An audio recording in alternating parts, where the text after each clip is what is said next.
SaveOurWater.com for more ways to conserve. Up next, brushing your teeth with the water on. Patriot.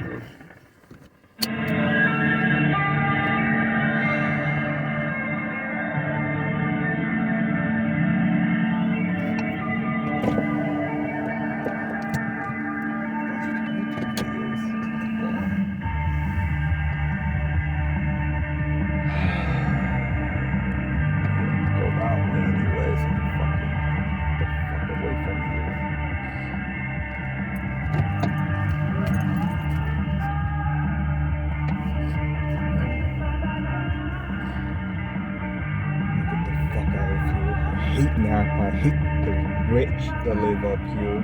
Fucking snobs. They're so snobby.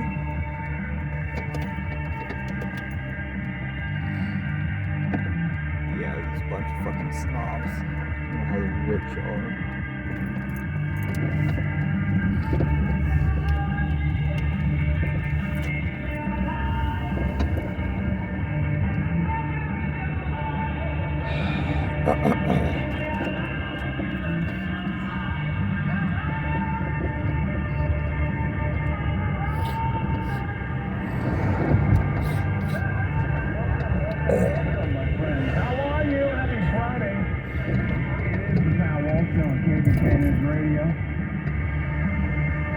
Glad to have you with us. 93.1 FM, 1530 AM. Yeah, I know. We have the preseason football going on. I know, man. Okay. I know. We compete with that. This is a time slot where you compete with these things, you know? I ain't even ready, man. How are you? Let me just jump in here and say hi and say hi to Kendall and...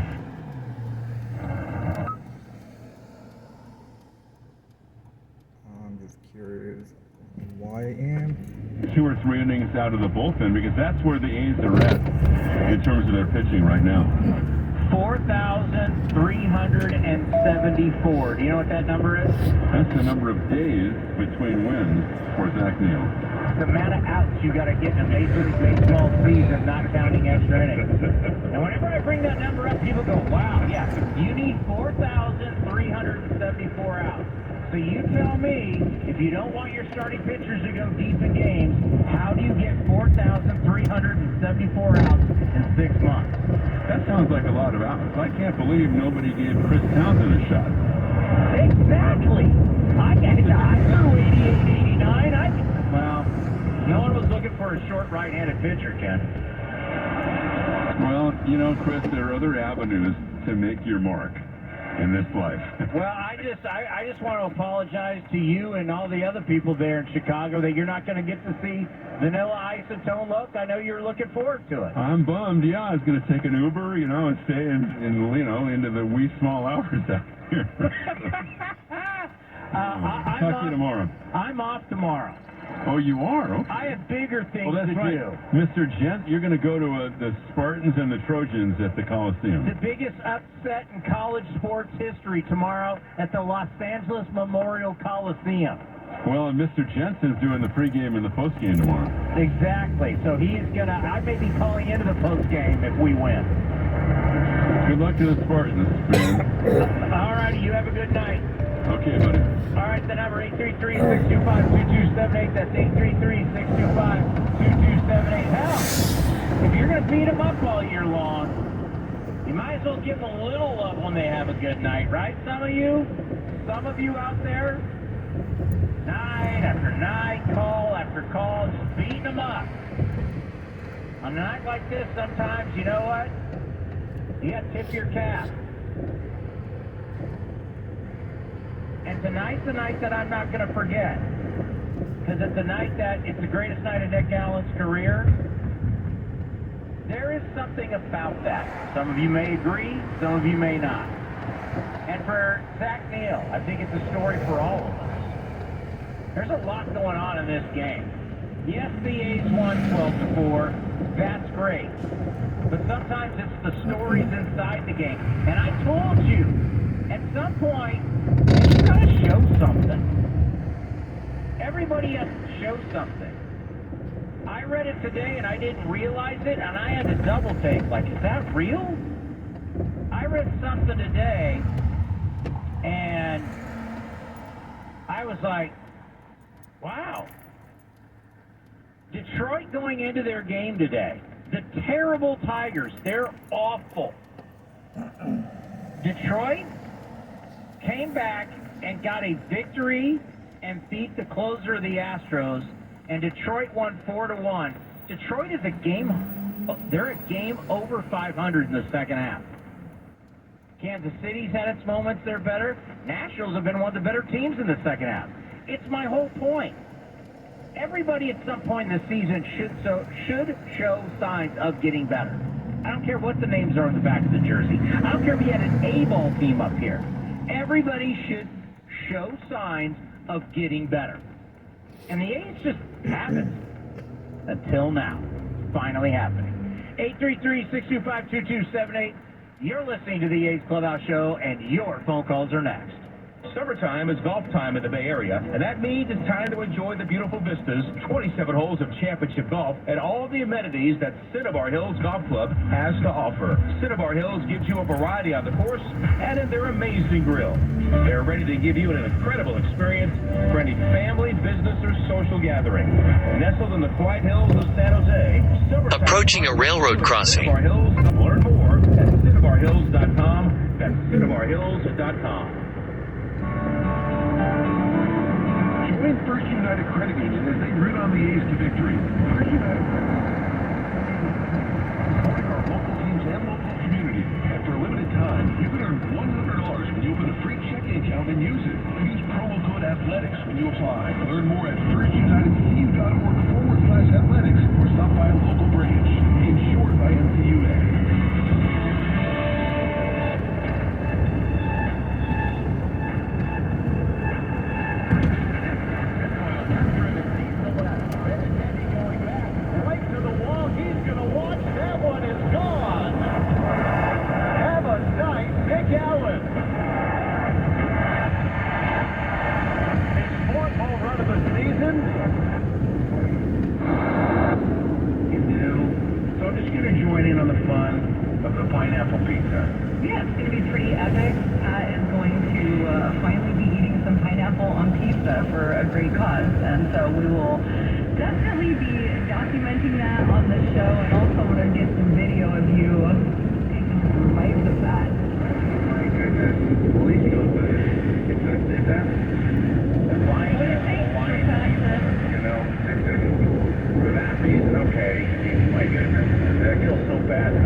Just like this.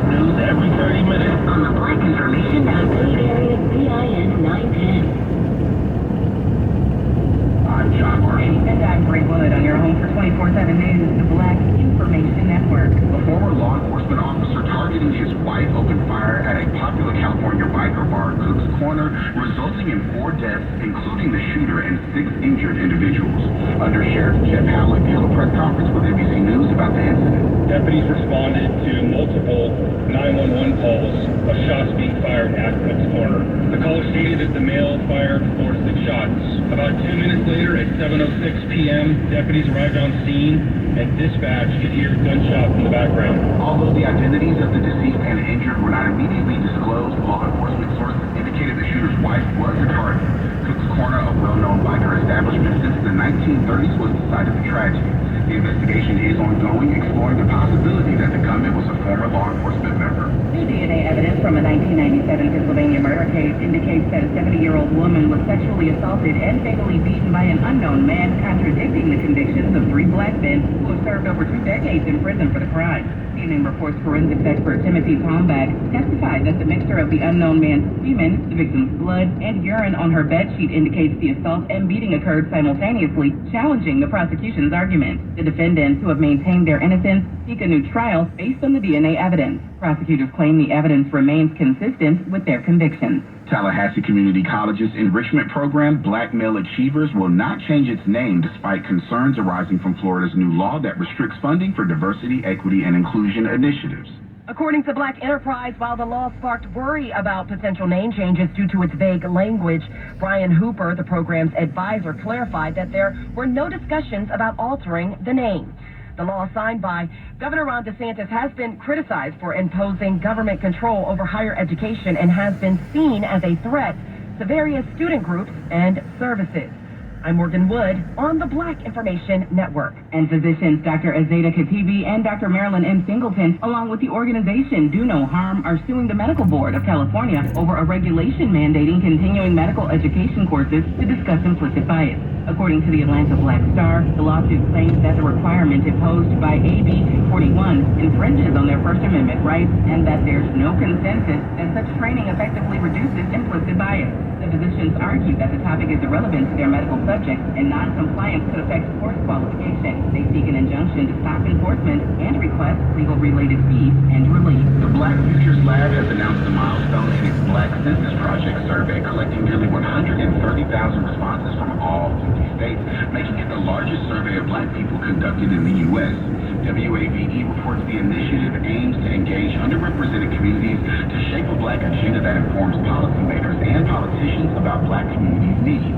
The collected data will be used to design the Black Agenda 2024, influencing legislators and activating Black voters. For more international, national, state, and local news impacting the Black community, listen to the Black Information Network on the iHeartRadio app or log on to BINnews.com. I'm John Marshall, along with Greenwood on your home for 24/7 News, the Black News. Your news at the sound of your voice. Tell your smart device to play the Black Information Network station on iHeartRadio. Network, and tell your smart device to play the Black Information Network on the iHeartRadio app. The new Black America Trust. The Black Information Net Bay Area, BIN 910.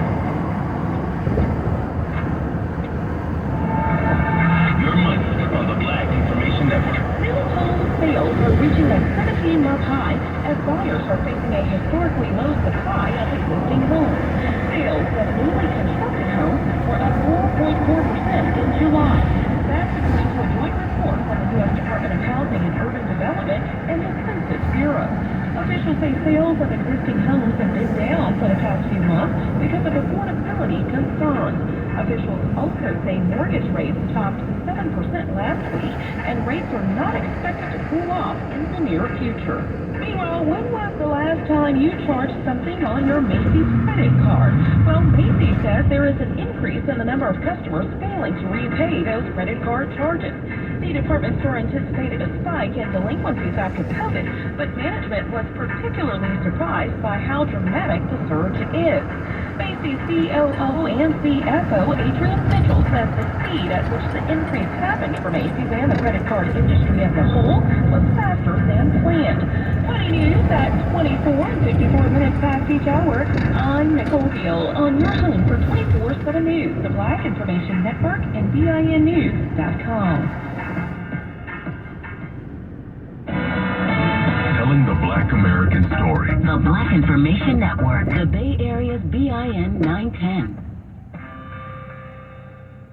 I'm Bree Wood. And I'm John Marshall on your home for 24/7 News, the Black Information Network. After an investigation into the alarming number of infant deaths possibly linked to nursing pillows, federal regulators are taking action. According to NBC News, their analysis of the data found that more than 160 babies have died in incidents with the pillows since 2007. Commissioner of the U.S. Consumer Product Safety Commission, Rich Trumka, says manufacturers should ensure baby items are safe. We want to make sure that things that aren't for sleep don't look like you can lay your baby down in them. Federal staffers have issued safety recommendations, including better visibility of warning labels on the pillows, a firmness requirement, and wider openings in U-shaped pillows.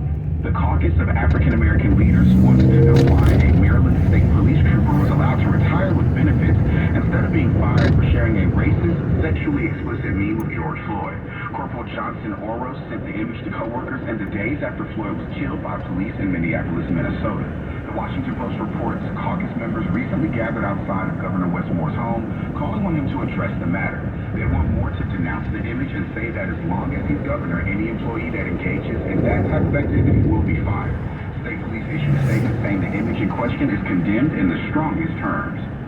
The White House Director of African American Media has been promoted to a new senior role within the Biden-Harris administration. Rio reports that Erica P. Lowe will serve as special assistant to the president and chief of staff for the White House Office of Public Engagement. There, she will work with various organizations and communities. Lowe is a former White House intern and a former deputy communications director for House Majority Whip Jim Clyburn. She grew up in Liberty City, Florida, and credits her success to hard work and relatability. I'm Nicole Deal on the Black Information Network. U.S. News has ranked the best historically black colleges and universities in the country for the 2022-2023 school year. A total of 79 HBCUs were ranked based on various factors, such as graduation and retention rates, faculty resources, alumni giving, and peer assessment. The top 3 HBCUs in the ranking are Spelman College, Howard University, and Xavier University of Louisiana. I'm Bree Wood, along with John Marshall, on your home for 24/7 News, the Black Information Network. Now here's Mike Moore with your Washington Roundup. The Biden administration is turning away fewer illegal immigrants back to Mexico. The White House says its immigration policies are working by discouraging migrants from trying to cross since Title 42 ended in May. Title 42 allowed for the immediate expulsion of border crossers based on COVID rules, but border crossing data shows the Department of Homeland Security is actually sending back fewer migrants per day. About 1,000 migrants have been turned back from the border since May 11th, compared to nearly 3,000 per day in April. And now this. House Republicans may launch an investigation into the federal response to the Maui wildfires.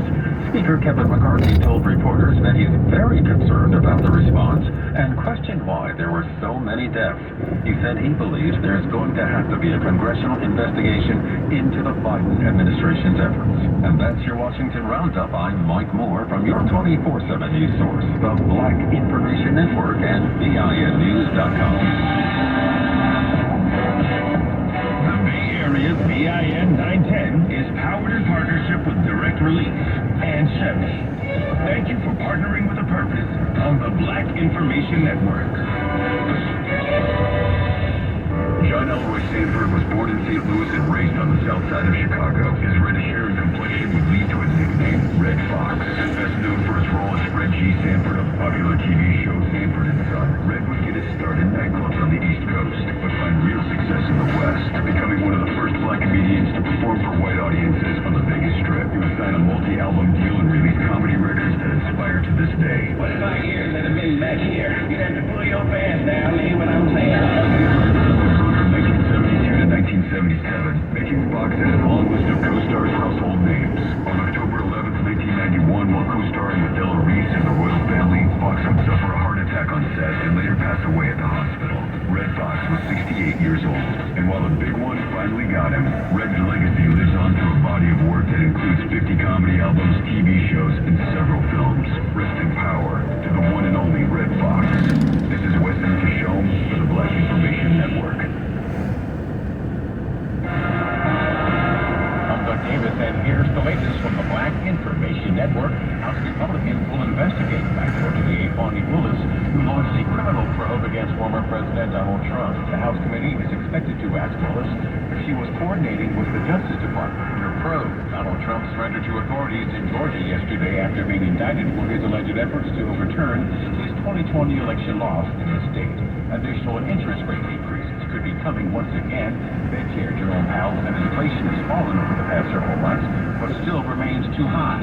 He said the agency is dedicated to getting inflation down to 2%. On this day in history in 2001, singer and actress Aaliyah was killed in a plane crash in the Bahamas at the age of 22. Aaliyah had been filming a video for her latest release, Rock the Boat, on the island. That is the latest on the latest from the Black Information Network and VINnews.com. I'm Terry McCready. And I'm Nicole Beal, filling in for Kevin Brown on your home for 24/7 News, the Black Information Network. Republicans on the debate stage in Milwaukee roasting President Biden over the economy. Florida Governor Ron DeSantis speaking during the face-off on the Fox News channel, saying he'd reverse Bidenomics if he's elected president in 2024. We cannot succeed as a country if you are working hard and you can't afford groceries, a car, or a new home, while Hunter Biden can make hundreds of thousands of dollars on lousy paintings. South Carolina Senator Tim Scott piling on. Joe Biden's Bidenomics has led to the loss of $10,000 of spending power for the average family. Most of the 8 candidates also said they'd support former President Trump for president if he won the nomination, even if he were convicted in one of his 4 cases. A group of women on the forefront of justice are raising their voices and providing recommendations to stop racially charged threats against black women. The report, We All Deserve Safety and Peace, shares the experiences of several black women leaders and others facing challenges over climate, racial, and economic justice. The report examines harassment toward women in leadership positions, including Vice President Kamala Harris and Georgia Mayor Keisha Lance Bottoms, and follows personal accounts detailing threats of rape, murder, stalking, and online harassment against the authors. They report receiving a tepid response from law enforcement, who often prioritize the tormentors' rights over victims' safety. Ethiopia's foreign ministry is teaming up with Saudi authorities to investigate a human rights group report of hundreds of migrant killings. Authorities are urging against unnecessary speculation until the investigation is completed. A Saudi government official calls the Human Rights Watch report, quote, unfounded and not based on reliable sources. The U.S.-based group released a report this week citing attacks by border guards on unarmed Ethiopians trying to cross into Yemen. I'm Bree Wood on the Black Information Network. Intense clashes in Khartoum over a strategic military base in the region. The Rapid Support Forces launched an attack several days ago at the site that houses armored units in the south of the capital. The brutal conflict between the army led by General Abdel Fattah al-Burhan and the Rapid Support Forces has persisted for months. Both sides claiming strongholds in Khartoum, although battles continue over control of the army headquarters and the presidential palace. Over 30,000 children lack access to treatment for malnutrition since Save the Children was forced to close 57 of its nutrition centers in Sudan. The organization says 500,000 children have died from hunger in the region. More than 3.4 million people have fled their homes to safety, and the United Nations Migration Agency says more than 1 million have crossed into neighboring countries, including South Sudan, Ethiopia, and Central African Republic. The agency says at least 400,000 refugees have fled to Chad since the conflict erupted. I'm Terry McCready along with Nicole Deal on your home for 24/7 News, the Black Information Network. I'm Tariq Lowe with Maybe You Didn't Know. George Washington was the country's first president, one of the founding fathers of America, and led his troops to victory in the battle for independence. Maybe you didn't know that Washington was also a slave owner who kept slaves even when it was against the law. Although Washington became president in 1789, he continued to own slaves. During his term, Washington lived between New York, Virginia, and Philadelphia, PA. In 1780, the Pennsylvania law partially did away with slavery. Instead of adhering to it, Washington argued that the law didn't apply to him because he really was Approaching a railroad crossing. He was only living in Philadelphia because of the presidency.